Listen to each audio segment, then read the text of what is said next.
माननीय केंद्रीय सामाजिक न्याय और अधिकारिता मंत्री डॉक्टर वीरेंद्र कुमार जी,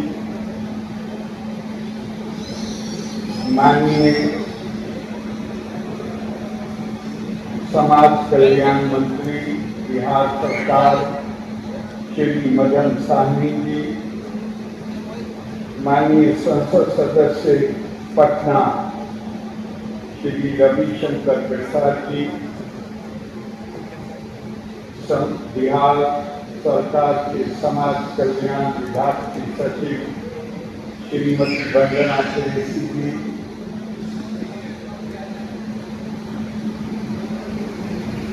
केंद्रीय सरकार में संयुक्त सचिव जो दिव्यांगजन सशक्तिकरण विभाग में श्री राजीव शर्मा जी, राष्ट्रीय दिव्यांगजन हित एवं विकास निगम के प्रबंध निदेशक श्री अनिल कुमार जी, निदेशक social welfare department Bihar Shri Yogesh Sagar ji, यहाँ पर उपस्थित हमारे सभी दिव्यांग भाई बहनों, सम्मानित देवी और सज्जन, केंद्रीय सामाजिक न्याय और अधिकारिता मंत्रालय के दिव्यांगजन सशक्तिकरण विभाग द्वारा आयोजित इस दिव्य कला मेला के उद्घाटन समारोह में सम्मिलित होकर और आपके साथ बात करने का अवसर पाकर मुझे बहुत खुशी हो रही है। दिव्यांग जनता की महाकुंभ विविधता, प्रतिभा और अनेकता में एकता का जीवन प्रतीक है। ये दिव्य कला मेला हमारे दिव्यांगजन की कौशल शक्ति और क्षमता को प्रदर्शित करने का एक अनूठा मंच है।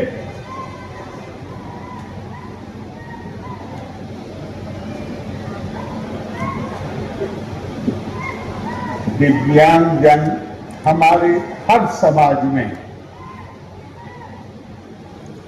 हर देश में, लेकिन हमें अपने दिव्यांगजनों के साथ किस तरह व्यवहार करना है, निश्चित ही इसके लिए हमें अपने दर्शन और अपनी सांस्कृतिक विरासत की तरफ देखना पड़ेगा।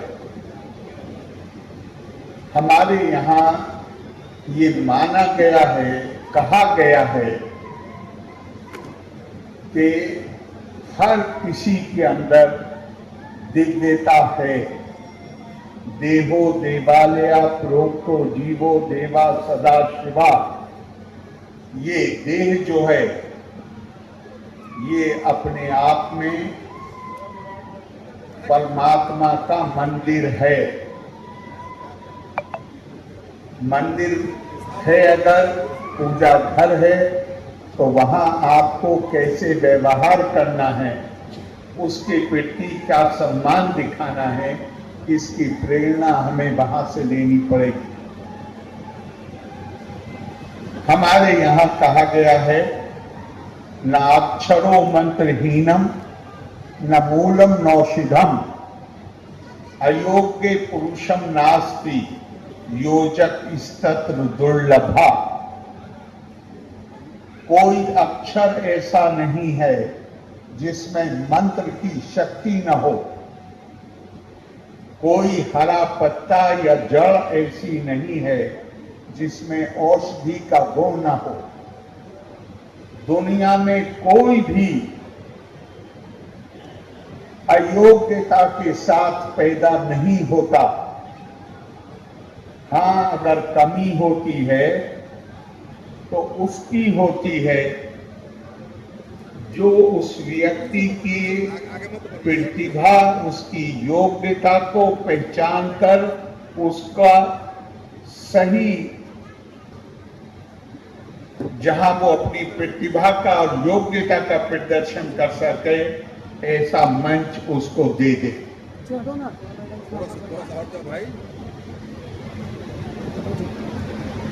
हमारे डॉक्टर वीरेंद्र कुमार जी केंद्रीय मंत्री, हमारे बिहार सरकार के मंत्री, समाज कल्याण विभाग, सशक्तिकरण विभाग, ये उस योजक की भूमिका निभा रहे हैं जो इन लोगों को, जिनके की योग्यता के बारे में हमारे मन में एक नकारात्मकता का भाव था, उसको दूर करके इनको ये मौका, ये मंच भी क्या, ये मेला क्या है, जहां हमारे दिव्यांगजन अपनी योग्यता, अपनी प्रतिभा, अपनी रचनात्मकता, उसका प्रभावी प्रदर्शन कर सकें। हम में हर व्यक्ति प्रकृति की अनूठी रचना है। कोई दो व्यक्ति एक जैसे नहीं होते। हर किसी में योग्यता और प्रतिभा अलग अलग होती है, लेकिन एक बात है कि हमारे रूप रंग अनेक हों, हमारी योग्यताओं में अनेकता हो, लेकिन एक समानता है हमारे अंदर, और वो ये है कि इस देह में जो आत्मा है वो परमात्मा जीव आत्मा में निवास करता है। ये हमारे सब के अंदर समानता है।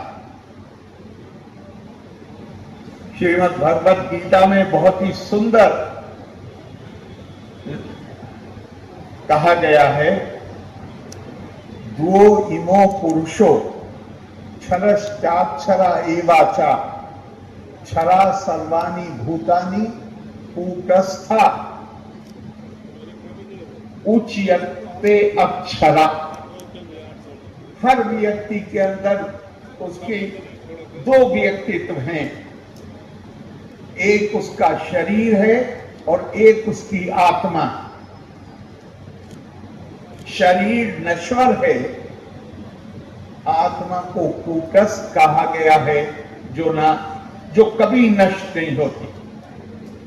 तो ये आत्मा की समानता, आत्मा का बंधन हमें हर किसी से जोड़ता है। आत्मा का बंधन अगर जोड़ता है तो हर किसी के लिए हमारे दिल में सम्मान का भाव, उसकी प्रतिष्ठा की स्वीकार्यता, ये हमारी संस्कृति हमसे अपेक्षा करती है। और जो लोग यहाँ, जिन्होंने इसका अध्ययन किया होगा, वो जानते हैं कि दुनिया में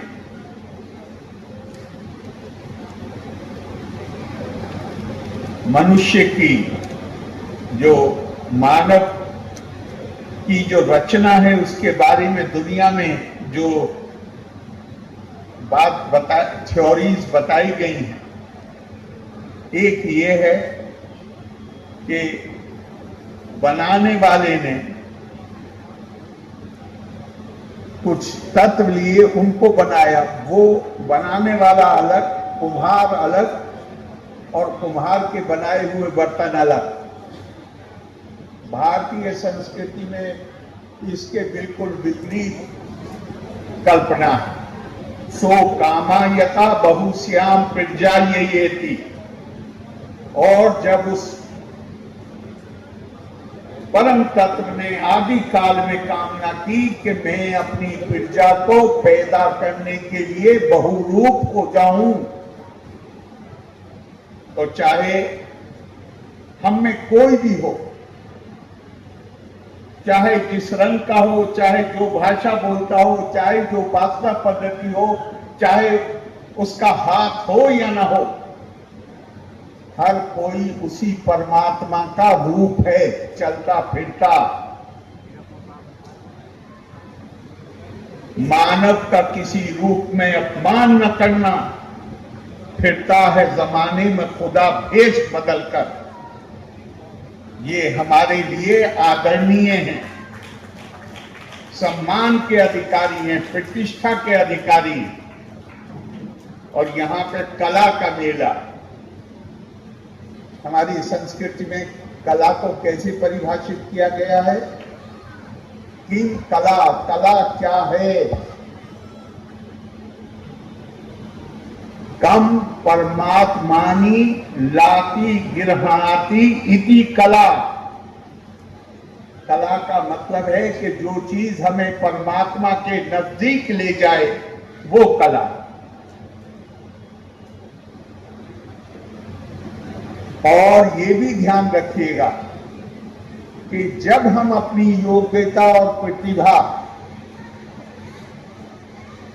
को संवारते हैं और उत्कृष्टता, एक्सीलेंस प्राप्त करने की कोशिश करते हैं, तो ये प्रयास वास्तव में हमारे अंदर जो दिव्यता है उसके प्रकटीकरण का प्रयास। आखिर में एक बात कहूंगा कि शब्दों का बड़ा महत्व होता है। कबीर ने कहा, शब्द संभारे बोलिए, शब्द के हाथ न पांव।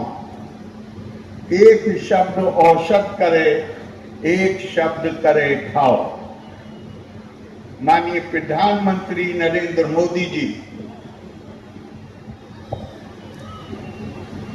विकलांग को दिव्यांग कहने से, केवल शब्द के प्रयोग से उनकी स्थिति नहीं बदलती, लेकिन दिव्यांग शब्द प्रयोग करने से उनका भी मन बदलता है और हमारा भी मन बदलता है उनके प्रति। हमारे अंदर एक नया भौतिक स्थिति नहीं बदलती, मन का परिवर्तन होता है और हम उन्हें एक अलग नजर से देखने लगते हैं। उनके अंदर एक आत्मविश्वास पैदा होता है, आत्मसम्मान की भावना पैदा होती है। तो ये केवल शब्द क्या नाम प्रयोग कर रहे हैं उसका मामला नहीं है, मने स्थिति बदलने का मामला है। जो मन स्थिति बदली है, और मैं गौर करता हूं, आज ही मैं कहीं कह रहा था कि शब्दों का क्या महत्व है। हमारे रविशंकर जी बहुत केंद्रीय मंत्री नहीं रहे, बहुत बड़े वकील रहे हैं देश के। मैं रविशंकर जी से पूछता हूं कि आप या कोई भी वकील, मैं भी बहुत प्रैक्टिस नहीं की है लेकिन मैं भी डिग्री भी है और रजिस्ट्रेशन भी है, क्या आप या कोई भी वकील जब वो कानून बताते हैं अदालत में, तो क्या वो अमर्यादित भाषा का प्रयोग कर सकते हैं? अगर अमर्यादित भाषा का प्रयोग करेंगे तो कानून में लिखा हुआ है कि ये दंड मिलेगा। ये कैसा है, इस पर विचार करने की जरूरत है, क्योंकि लोकतंत्र में आखिरी अधिकार लोगों का है, जनता का है। ये कैसे है कि जहां कानून की व्याख्या की जाए वहां तो अमर्यादित भाषा नहीं बोली जा सकती, लेकिन जहां कानून बनाया जाए वहां अमर्यादित भाषा बोली जाए। जहां कानून बनाने वाले हैं, क्या पिछले हफ्ते में किस तरह के नारे लगाए गए। मैं राजनीति पे, मेरा काम नहीं है मैं राजनीति पे कमेंट करूं। आपको किसी भी मामले को उठाने का अधिकार है, लेकिन भाषा इसकी तो अगर अमर्यादित भाषा, असंतुलित भाषा प्रयोग होती है तो देश की जनता को उसका नोटिस लेना चाहिए सिर्फ, और बताना चाहिए कि हमें ये पसंद नहीं। मैं इससे ज्यादा और कुछ नहीं कहना चाहता। आपने इतनी देर मेरी बात सुनी।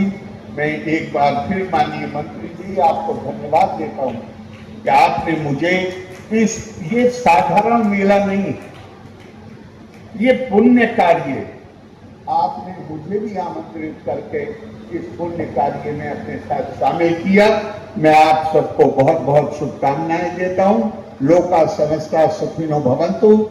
धन्यवाद। जय हिंद। बहुत बहुत धन्यवाद माननीय राज्यपाल महोदय जी, बहुत बहुत धन्यवाद। आपके बहुमूल्य विचारों ने हमें प्रेरित किया, हम सबों को प्रेरित किया। और अब हम इस कार्यक्रम के अंत में पहुंच चुके हैं, जिसका अंत हम सभी राष्ट्रगान के साथ करेंगे। अतः मैं सभी से गुजारिश करूंगी, कृपया खड़े हो जाएं।